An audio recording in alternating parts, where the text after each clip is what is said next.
Thank you for joining me today. I'm going to be going through a very simple development of a basic API interface. Now, API stands for Application Programming Interface, of course, and it's a way for us to have a way to talk into a server's data, either to a database or some other service. Now, what I find is when folks are learning things like C Sharp, there seems to be a disconnect between learning the basic C Sharp stuff and actually learning a usable skill. Now, the idea behind this whole series is to help you create a usable skill. And I believe that learning how to create APIs is a really great way to go from designing simple console apps, very simple Windows applications, and actually creating something that the industry is looking for. As a contractor, I'm always looking at new jobs for junior to full senior C Sharp developers. And on the junior side and intermediate side, I see a requirement for knowing how to create these API interfaces. So I felt that this would be a really good series. Now I'm going to just in this video demonstrate this series, and I'd recommend that you subscribe to this channel if you haven't been subscribed.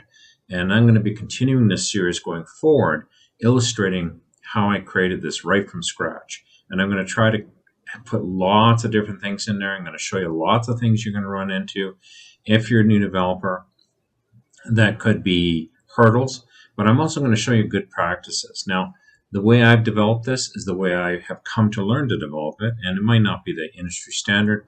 I've tried also to make sure that the actual development of the application makes sense when it comes to the microservices paradigm. In other words, you can take this and tear it all apart in the future, but it's very simple up front.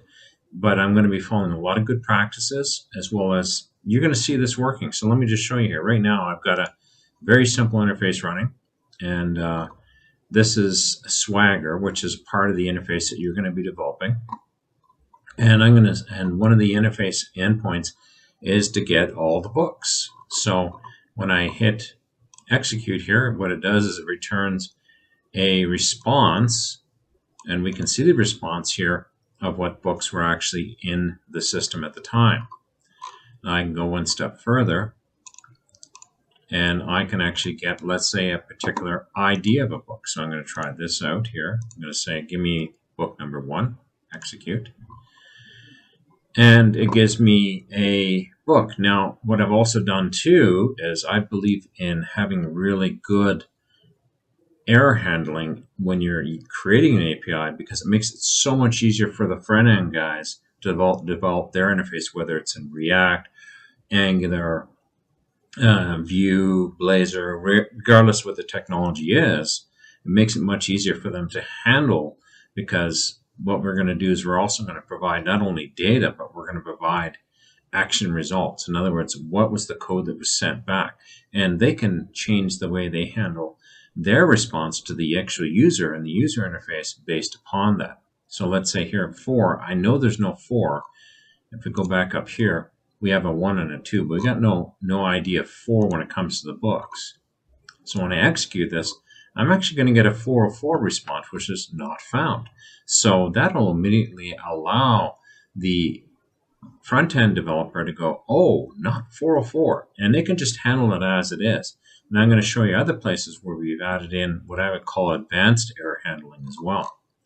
So let's take a look at that right now. So when we create a book, per se, we're going to try this out here. Let's say we're going to create a book called Tom Sawyer. Darn if I know how to spell it. And I'll just leave the author blank, and I don't have this book. So I'm going to say false. I don't have this book. So I'm going to execute this. Now it should come back if everything was successful, just with a 200, which was, it was okay, everything was good, it was happy with that. And what it does is it responds back with the ID that was created against that book. Again, this can be a nice handler for the front-end developer. Let's say he's created an object called book that he's passed to us, and he's turned around, and we turn around and give him the ID. So now he can update his front end table with that. Now, if I go back here and I execute this here, You see I now have a 3 here. But let's say, getting back to the error handling issues, let's say one of the things that I look for is I look to make sure that there is a title. I look to make sure that there is an author. So what I'm going to do is I'm going to take those out, okay? And I'm going to execute this. Now it should return some sort of error. Now it does it, 400 error. Now some people say it should be 500 error, should be 400 error. I like to reserve the 400 because it's kind of like something we can use. And the 500 is the server's thrown up and it's done something that's totally unexpected. So 500 errors I like to leave to the server for things that are just totally unexpected. So we've generated a 400 error, and it actually comes back within the body with some error responses. Now you see here, I've created something called a name and a description. The name is giving us title. So it knows that the title field, the title cannot be blank, which is the description. Again, this is for the front-end guys. They can turn around and develop, and they can say, oh, I've got an error in my title. If they haven't handled that, we can handle it here. Or author, I've got an error in the author. The author cannot be blank. But they know that they've got an error because we sent back a 400 error. In other words, Houston, we have a problem, basically. So this is kind of advanced error handling at work here. Now we're going to be going through all the different CRUD, the create, read, update, and delete actions. We've looked at the basic get actions like get a whole list or get an ID.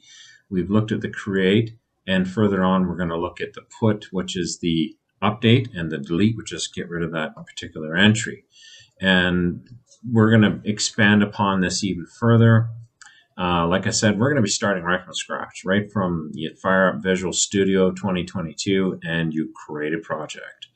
And every video will be in small chunks, and it'll allow you to continue to build your knowledge. And be sure, like I said, to subscribe, as well as if you have any questions throughout this series, just leave a comment and I'll be glad to answer those issues that arise. So enjoy. I hope you enjoy this series. There's going to be lots of videos here, and I'm going to try to make it so each video kind of follows on to the next one.